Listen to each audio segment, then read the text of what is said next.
हरे कृष्णा। आप सभी का एक बार मेरे चैनल पर फिर से स्वागत है। मैं आपका हार्दिक स्वागत करते हुए आपको कुछ विशेष बात बताना चाहता हूँ।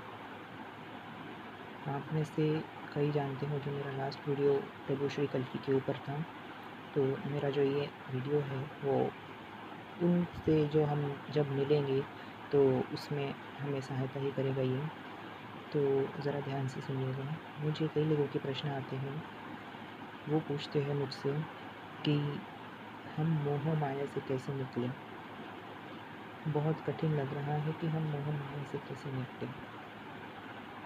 तो मैं आपको पहले ही बता दूं कि ये संपूर्ण संसार ही मोह है, संपूर्ण संसार में ही माया है। तो आप इस माया से निकल तो पते नहीं सकते हैं, परंतु हाँ, आप स्वयं पर काबू कर सकते हैं, जिससे माया आपके ऊपर काबू या फिर हावी ना हो पाए। जो ये माया होती है वो श्री विष्णु जी की दासी होती है और श्री विष्णु तक पहुँचने में ये सभी भक्तों की मदद करती हैं। परंतु इनके दो प्रबल भाव हैं। इसमें इसमें वे सभी जो भी भक्तगण हैं उन पर लागू होती है, और दूसरे जो अभक्त गण हैं यानी कि जो श्री हरि विष्णु को नहीं मानते उन पर लागू होती है। अब पहले मैं जिन पर लागू होती है यानी कि जो अभक्त है उन पर लागू होती है, मैं उनके बारे में बताऊँगा। यदि कोई अभक्त होता है तो जो माया जी होती है तो वो उनके ऊपर कुछ इस प्रकार काम करती है कि वो उनके ऊपर कई तरह के संकट आन देती है।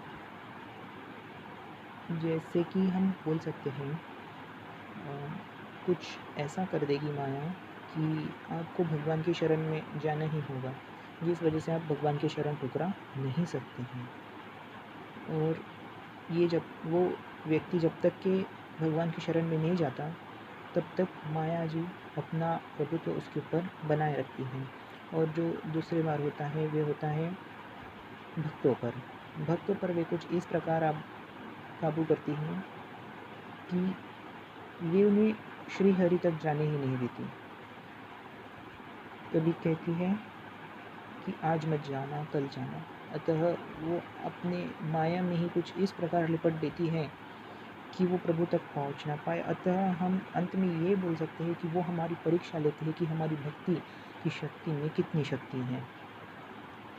परंतु यदि इतना ही कठिन है कि मतलब दोनों भी तरह से हम बंध ही रहे हैं, तो फिर हम माया से कैसे निपटें। तो कुछ ऐसा ही प्रश्न माननीय श्रीला प्रभुपाद जी से भी किसी व्यक्ति ने कहा था। मतलब कुछ प्रसंग कुछ ऐसा हुआ था कि श्रीला प्रभुपाद जी जब अपने लेक्चर्स दे रहे थे तो उन्होंने कहा था कि मैं माया में कभी नहीं लिपटूंगा। उन्होंने ये कहा था कि मैं माया में कभी नहीं लिपटूंगा, और वो एक्चुअली रियल था। तो जिस किसी ने भी ये बात सुनी होगी उसने देखा कि प्रभुपाद जी, श्रीला प्रभुपाद जी, वे भगवान कृष्ण के सामने ये बोल रहे हैं कि प्रभु मुझे माया से बचाइएगा। तो वे दुविधा में पड़ गए। प्रभुपाद जी कह रहे थे कि मैं माया में तो कभी बंधूंगा नहीं, और यहाँ प्रभु के सामने आकर वो शरण ले रहे हैं कि मुझे माया में मत बांधिएगा। तो फिर वो व्यक्ति ने श्रीला प्रभुपाद जी से पूछा कि आप तो कह रहे थे कि मैं माया में कभी नहीं बंधूंगा, फिर भी आप प्रभु के सामने शरण ग्रहण कर रहे हैं। तो उन्होंने सीधी बात बताई, मैं प्रभु से कह रहा हूँ कि मुझे माया में मत बांधिएगा, इसीलिए मैं माया में कभी नहीं बंधूंगा।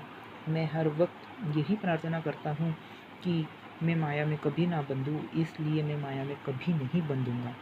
इसका मतलब यदि आपको भी माया से निकलना होगा तो आपको भी भगवान को 1 नहीं, 2 नहीं, 99 नहीं, पूरे 100% आपको शरणागत लेनी होगी।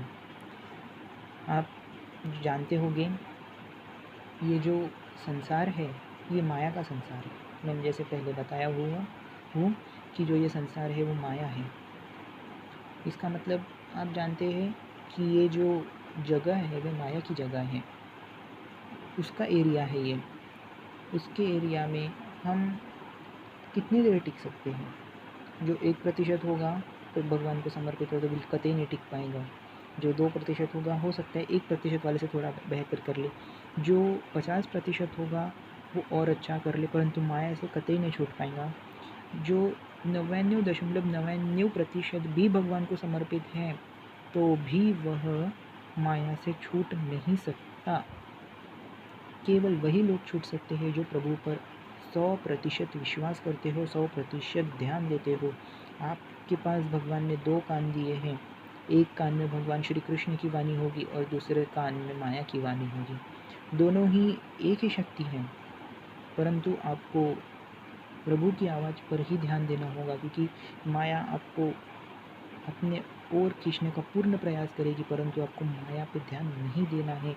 आपको जब भी माया वश में करने का इच्छा करे तो आपको केवल इतना ध्यान रखना है कि हे प्रभु, आपको प्रभु से बस केवल इतनी ही प्रार्थना करनी होगी कि प्रभु, मैं तुम्हारा शरणागत हूँ, मुझे कुछ भी हो जाए तुम संभाल लोगे, किंतु मुझे माया में पड़ने पर एक बार तो मैं नीचे गिर ही जाऊँगा। मैं निस्संदेह ऊपर उठ जाऊँगा, परंतु तब के लिए तो मैं नीचे गिर जाऊँगा। मुझे बचाओ प्रभु, इस माया से बचाइए। केवल इतनी प्रार्थना कीजिएगा और संपूर्ण मन से श्रद्धा से भगवान से प्रार्थना कीजिएगा, क्योंकि कलयुग में भक्ति ही सबसे बड़ी शक्ति होगी, नाम जप ही सबसे बड़ी शक्ति है और कलयुग का तो अंत होने में है। प्रभु कल्कि का अवतार आने में है, इसलिए मैं आपका ज़्यादा समय ना गवाते हुए इस वीडियो को यही ख़त्म करता हूँ। जय श्री कल्कि, जय श्री कृष्णा, जय श्री राम।